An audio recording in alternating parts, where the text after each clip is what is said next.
Welcome back to the SA Sport Show. Each and every week we feature great sporting team efforts, great sporting individual efforts, and they're not always particularly about sport, but sometimes the vehicle is sport, and this time it's cycling. Well, it is, Poppy, and this is a very heartwarming story and a great story of dedication, commitment. Call it what you want. It's just a fabulous story, and it should be supported. It should be. Peter George and his father Ashley joins us. Pete obviously suffering from motor neurone disease, and some people suffer through these challenges and don't get out of the chair. Other people say, you know what? Yep. It's time to respond in a certain way. Take us through the challenges you're faced. Yeah, look, probably the first thing for me is I avoid the word suffering. Okay. I don't see myself as suffering from it. Yes. I very much live with it, obviously, but but you know, one of the goals I've always had since I've had my diagnosis has been to live my life in a way that if somebody looked at me, they wouldn't realise immediately that something's wrong. Good on you, Pete. So you know, I'm an avid cyclist. You know, I've done about 6,000 or 7,000 k's so far this year. I did 10,500 last year. So since I've been diagnosed, I've ridden about 30,000 k's. And you know, that's just sort of the way that I approach this. It's just a label. Mm-hmm. It's not a good label, one I'd very much rather ditch. Yeah. But you know, you have a choice with these things. When somebody tells you you've got a terminal condition, you either, from my perspective, you either choose to die when they tell you that, or you choose to just keep going. And for me, it's absolutely about keeping on going. I've got no interest in quitting on life just because somebody's put that there. So. That's sort of my experience as much as anything. Pete, what about your family? You got two children, Mandy, your wife. Yeah. What was their reaction when you were first diagnosed back in 2013? Yeah, look, our story can't be told without faith. Our first reaction was we gathered together as a family and we just started praying. So you know, that was our first reaction to it. Was, you know. We believe in a healing God, so that was the first place that we went to. But like everything, you go through the grief that's associated with it. You know, my boy at the time was, I think, 4 months old. 4 months. And you know, since then we've had a little girl, Emmeline, who's now 9 months old. But again, that was about a choice that we made that we're not going to stop living our life just because of this. We always wanted 2 kids. Good on you. So regardless of what the diagnosis says, you know, we believe we just want to keep living our life. And you know what? Having those children too must give you a sense of strength going forward as well. Yeah, look, not at 2 in the morning when they're screaming. No, that's true. Yeah. But aside from that, take the good with the bad, Pete. That's right. That's right. Absolutely, they do. I mean, you know, they're beautiful kids. Sure. Absolutely beautiful kids, and yeah, they give you a reason to keep going. They give you a reason to keep getting out of bed in the morning, to keep doing the most that you're able to do. Yeah. Even as, you know, some of the function that you have starts to drop away, you just find different ways, you know, to do things. Yeah, I was going to say, Ashley, there's an old saying that I got told once: your kids will never love you as much as you love them. They won't realise how much you love them until they have kids of their own. Yep. And you won't know what sort of parent you've been until you see your kids as parents. Mm-hmm. I think you'd look over at the moment and go, wow, pretty proud. Absolutely. And it's made you commit to something as well. Oh, absolutely. We've got 4 kids, actually, but and I'm proud of every one of them. But yeah, I'm just, it doesn't cease to amaze me just the way Pete and Mandy, his wife, cope with what they're going through.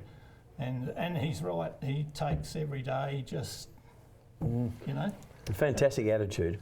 Yeah, let's talk about the ride. You're riding from Adelaide to Brisbane. Yep. Now, Pete, you'll be riding with Dad as far as the first leg to Waikerie. Yeah. Can I ask both of you, have you been training and preparing for, what was it, 2,100 Ks? 2,100 Ks. from my door to my daughter's door. I've got a daughter that lives in Brisbane. Yeah. Which is why I sort of chose to go that way. Yep. Because she's going to ride the last day with me too. So fantastic. Which is be terrific. Yeah, preparation-wise, I guess I've known this is coming for pretty much all of this year. Yeah. And so I've just all I've been trying to do is hours in the saddle. Yeah. Really. That's what it boils down to. How many hours a day would you ride, Ash? Well, I've done I've done about 11,000 k's this year so far. Okay. I wouldn't do 11,000 no. k's in my I've car. got to tell you, we're at McGill right at the moment. Yeah. Truly, KG picked me up at the city, Hutt Street, mind you. Yeah. So this side, city. Halfway here, he said, "How far to go? How far to go? It's raining." Like, truly. So we're talking 12 kilometres in a car, and I didn't hear the end of it. 2,100. Big difference. But at the moment, I'm trying to do about 90 k's a day. Yeah, good. So 5 days a week, really. Beautiful. So that sort of equates to a 2 or 3 week journey, you're thinking? Yeah, 2 to 3 weeks. Okay. In a perfect world, 2 weeks, but yes. It won't be perfect out there, I'm sure. There'll be things that happen. And exactly. So where will you leave from? So we'll leave from Mum and Dad's place. Right. That's out northeastern suburbs. Yep. And so day one we'll sort of head out through Gawler, sort of take the bypass, I imagine, and out through Truro, Blanchetown, and lovely spot. Out through to Waikerie. Yeah, I'm not sure we'll be enjoying the scenery as much as some might, but yeah. So there's, we're trying to avoid, I think, all the hills on the way out, so that it can be as flat as possible. But I sort of look at day one as trying to sit in front of Dad and break the wind for him as much as I can, because I know that once that day's done, I get to turn around and put my feet up, but he's got about 2,000 k's still to go. So I'm looking forward to sitting behind him. Yeah, that's right. Yeah. How much do you hope to raise, Pete, Nash? Look, a wonderful cause. Yeah, look, it is a great cause. I kind of don't want to put a cap on it, because it is one of those diseases that up until the last couple of years, most people wouldn't have heard much about it. We had the Ice Bucket Challenge, and Neil Danaher with the big freeze and those sorts of things. So, the answer for us is really as much as people are generous enough to donate. So at the moment we're at about $18,500. Good. All helps, Pete. Yeah, it does. And Dad started, I think, by putting up 5 as his goal. So every time we get close to the next goal, we sort of bump the goal a bit further. It is a massive deal, and it's a really expensive condition for people to live with. Cure for MND, who are the charity that we're supporting in this, they fund a lot of clinical trials and different programs, and often they're $20,000 for each individual to go into the program. So, at this point we're sort of looking at that, being able to sponsor more or less one person to go into one of those programs. Yeah, and I guess mentally having this challenge in front of you probably helps you live day to day, I guess, in a lot of ways, because from diagnosis, what do they tell you? Do they give you a proposed finish line? Yeah, look, certainly the day that I got diagnosed, I got told 2 to 5 years. Yes. So I'm now nearly 3 years. Yes. And 50% of people who get the diagnosis are dead by the stage, by the time period that I'm at. God, it's an evil thing. So, from my point of view, I sort of look at it and I go, well, not only I'm still working, I've got my kids, I still ride my bike, almost every other day. Yeah. So I feel like I'm doing pretty well, but I'm certainly aware that not everybody's that lucky. I wish I had your attitude. Yeah. Yeah. So look, it's one of those things that I understand that I'm a very, very fortunate person. Yeah. Regardless of a horrible diagnosis, I'm still a very fortunate person. And you're seeing Neil Danaher, and I get inspiration. I've got no affinity with him at all, other than you admire the courage that they show, and I guess that's what I alluded to at the start of this interview, is that I get a lot from him personally, when you're challenged with little things in life.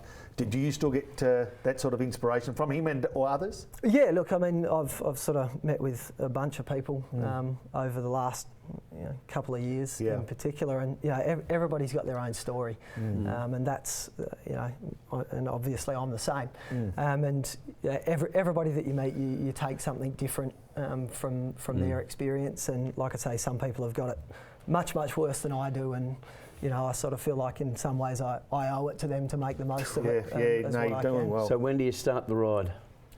Friday. As in tomorrow. What's today? Wednesday. No, the 20th. We're actually Friday week. We're going to air this Friday, so it'll be next Friday. 23rd. 23rd. The 23rd of September. How can people donate between now and then, and actually along the journey? Yeah, so we're working through the Everyday Hero website, so everydayhero.com, and there's a search function on that, so you can search either by Cycling for Peter or Ashley George, and either way it'll come up, and you can click on the link to the page there. and you have the ability to donate from there. Good on you. Well done. Hey, thanks. Good luck with the challenge. Thanks for coming in. Great meeting you, All Pete. the best. Well done. Ashley, good work, guys. Well done.